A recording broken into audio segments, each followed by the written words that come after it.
Joining me now from Mount Pleasant, South Carolina, is Senator Tim Scott, who has been tapped to lead the Republican effort at police reform.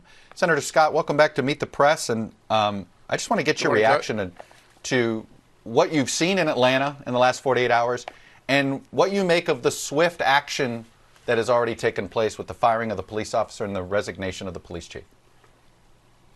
I certainly think the mayor decided to fire the officer, have the chief resign in order to perhaps quell the response from the community. That video is disturbing to watch, but I'm not sure that it's as clear as what we've seen around the country on some of the other issues that have driven us to the point where we're actually having a serious conversation around police reform. The conversation is necessary, very important. That situation is an outlier from what it really has brought us to where we are as it relates to police reform and George Floyd. The issue of use of force, though, and how quickly use of force and when do you escalate and things like that, I feel like that is part of this larger conversation you're seeing there. As part of police reform, should there be a federal standard on use of force and when it's required, when it isn't? I think it's really difficult to establish a codified in law standard for use of force. There are millions of scenarios that play out. It's one of the reasons why what we have tried to achieve through the legislation is finding the best practices around use of force around the country, and then to provide that clarity and guidance for those departments who may need to have a better perspective on use of force. So we're getting at it, but I'm not sure we're going to ever codify in law a use of force standard. So if you can't codify it in the law, what would a best practice look like? I mean, have you identified a local police force that you think is doing it right when it comes to trying to create use of, sort of different training, better training when it comes to use of force? I think you've seen under the previous administration, under this administration, we're focusing, at least I am, on trying to find a way to get the former police officers, current police officers, and civilians to work on a commission to help us to discern what it looks like to have effective policies that lead to better outcomes in those intense split-second decisions.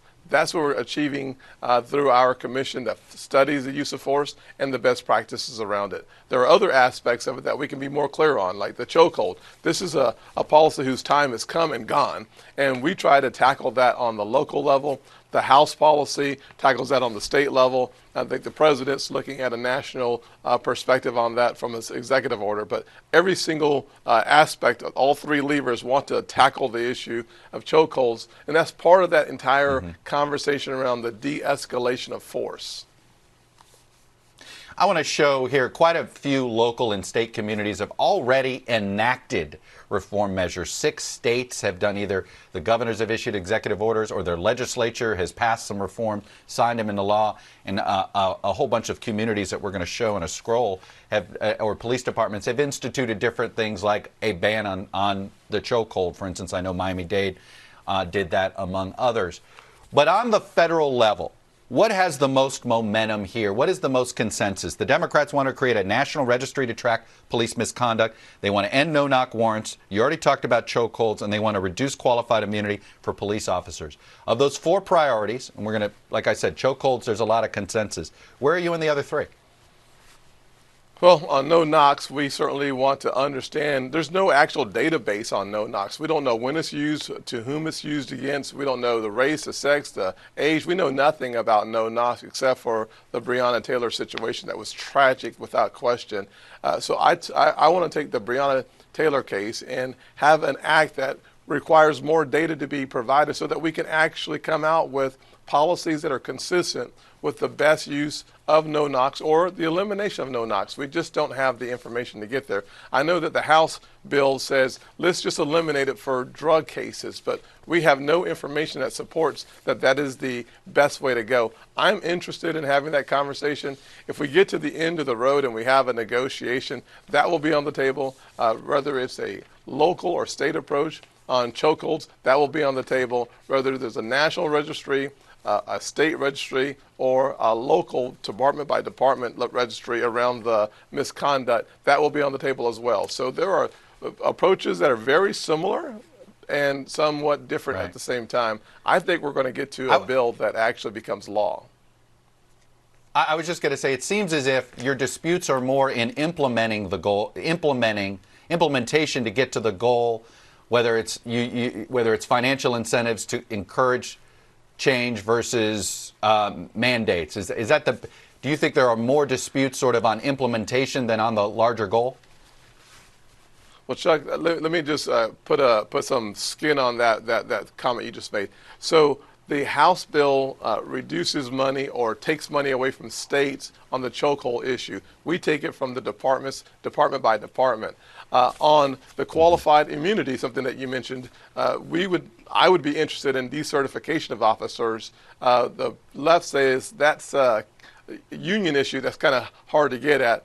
Qualified immunity on the right, that's an issue that most Republicans don't like at all, to include myself. So the question is there a path forward that we take a look at the necessity of eliminating bad behavior within our law enforcement community? Is there a path forward? I think we'll find that. I'm not sure that it's qualified immunity. It seems like it won't be decertification, but there's going to be more information provided to the public so that we can make concrete decisions. But if we're that close on making progress, I hope we don't let partisanship get in the way. Well, let me ask you about the president and the role he plays here. He's even now called demonstrators thugs. He's uncomfortable with some of he's talked about some of the things he doesn't want to see. They've called getting rid of qualified immunity a non-starter. And of course, there's his own history, right, with when it comes to race that is to some people remarkably consistent and not in a good way. Can he play a role here that gets this across the finish line without sort of maybe apologizing for some of his views on race over the years? I think we can. A, I think the answer is yes. B, I think he is engaging now in a way that is constructive and helpful.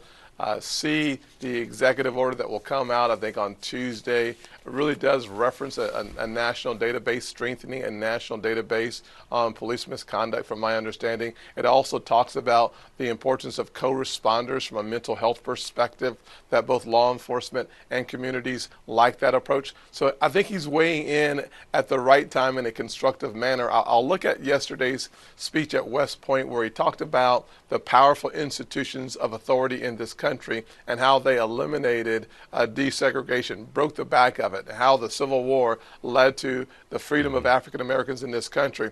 His approach yesterday at West Point is what we'd like to see a whole lot more of, because it was constructive. It is important that all three levers of government work together to solve what is in fact the original sin of this country. If we do that, I think the American people will celebrate neither party, but the fact that we work together as one country.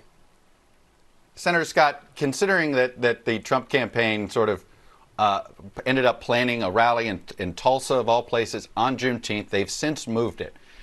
But I'm curious, do you think if Juneteenth were a federal holiday already, sort of marked in a way that one of the ways we use our federal holidays is for remembrance, for education, for things like that, a mistake like that wouldn't have happened? I do think the more information we have, obviously if there was a national holiday, Chuck, you're hitting the nail on the head.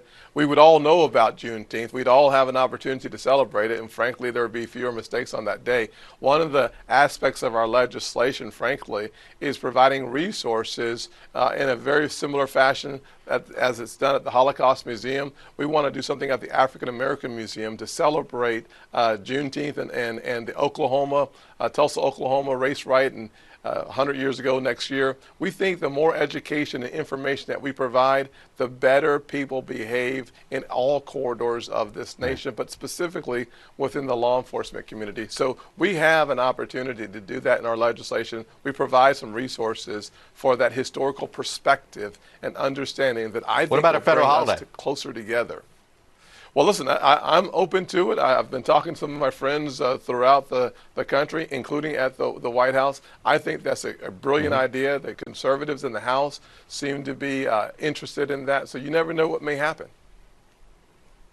Senator Tim Scott, Republican from South Carolina, we look forward to I guess you're going to unveil more of this next week on police reform. We'll be taking a look and watching. Thanks for coming on and sharing your perspective, sir. Look forward to it. Thank you, Chuck.